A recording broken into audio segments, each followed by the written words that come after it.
दोस्तों, स्वागत है आपका इस वीडियो में।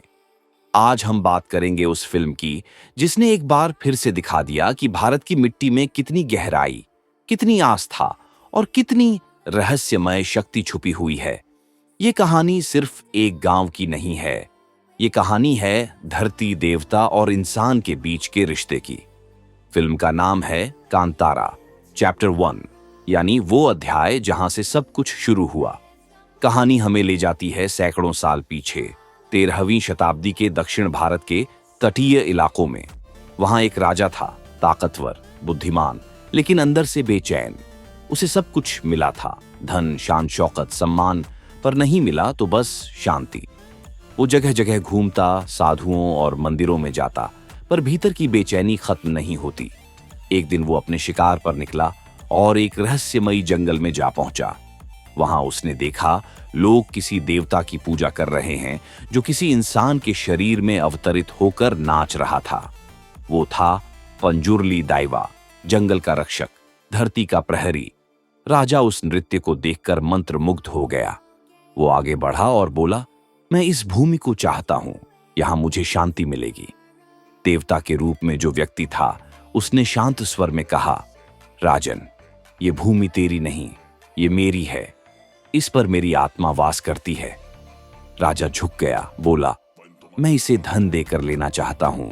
देवता मुस्कुराए, ले जा इसे, लेकिन ध्यान रखना, तू यहां से केवल जमीन ले जा रहा है। मैं तेरी आत्मा का एक हिस्सा यहां रख रहा हूं। जब तेरा वंश इस वचन को तोड़ेगा, मैं लौटूंगा। राजा ने सिर झुकाकर सहमति दी। उसने उस गांव की भूमि को अपनाया, वहां मंदिर बनवाया और वचन निभाने का प्रण लिया। सदियों तक शांति रही, लेकिन वक्त बदलता है। राजा का वंश बढ़ता गया, लालच बढ़ता गया और वो वचन धीरे धीरे भुला दिया गया। अब हम पहुंचते हैं 18वीं शताब्दी में। वो गांव अब एक छोटे राज्य में बदल चुका है। लोग अब देवता की पूजा सिर्फ दिखावे में करने लगे हैं। जंगल काटे जा रहे हैं, मंदिर की जगह महल बन रहे हैं। और तभी शुरू होती हैं अजीब घटनाएं। रात को आवाजें सुनाई देना, आग खुद ब खुद जल उठना, जानवरों का गायब हो जाना। गांव के बुजुर्ग समझ जाते हैं कि देवता क्रोधित हो गए हैं। कहते हैं, पंजुर्ली दाइवा फिर से जाग गया है। धीरे धीरे भय फैलने लगता है। लोग मंदिर में जाकर माफी मांगते हैं, बलि चढ़ाते हैं, लेकिन कुछ नहीं बदलता। देवता अब सिर्फ भूमि के नहीं, बल्कि प्रकृति के बदले के प्रतीक बन चुके हैं। अब कहानी आगे बढ़ती है 19वीं सदी की ओर। एक युवा शिकारी आता है, शिवनायक, जो इसी देवता के वंश से जुड़ा हुआ है, पर उसे इन सब चीजों पर भरोसा नहीं। वो आधुनिक सोच वाला है, कहता है ये सब अंधविश्वास है, लेकिन उसके भीतर कुछ ऐसा है जो वो खुद भी नहीं समझ पाता। कभी उसे जंगल से किसी की आवाज आती है, कभी सपनों में वो खुद को भूत कोला नाचते हुए देखता है। उसकी दादी बताती है, शिवा, तू उसी रक्त से जन्मा है जिसने देवता से वादा किया था। वो वादा आज भी तेरे खून में है। शिवा हंस देता है, पर उसके भीतर कुछ बदलने लगता है। वो देखता है कि जंगल में अचानक हवाएं चलती हैं, डमरू की ध्वनि सुनाई देती है और पेड़ों के बीच उसे वही देवता दिखते हैं, मानो वो उसे पुकार रहे हों। फिर एक दिन गांव में बड़े उद्योगपति आते हैं। वो कहते हैं, हम यहाँ रिसोर्ट बनाएंगे, पर्यटन बढ़ाएंगे, रोजगार देंगे।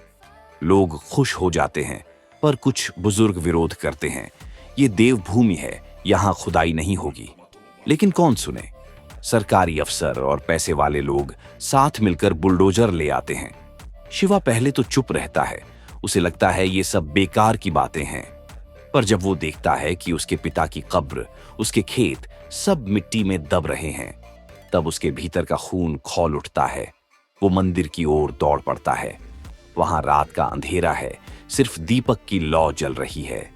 शिवा मंदिर में घुटनों के बल बैठ जाता है और कहता है, अगर तू सच में है तो आज दिखा कि तू अपनी भूमि का मालिक है या नहीं।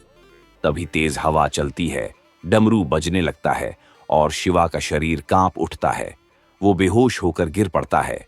गांव वाले देखते हैं कि उसकी आंखें सुनहरी हो गई हैं, चेहरा बदल गया है। वो अब शिवा नहीं, देवता का अवतार बन चुका है।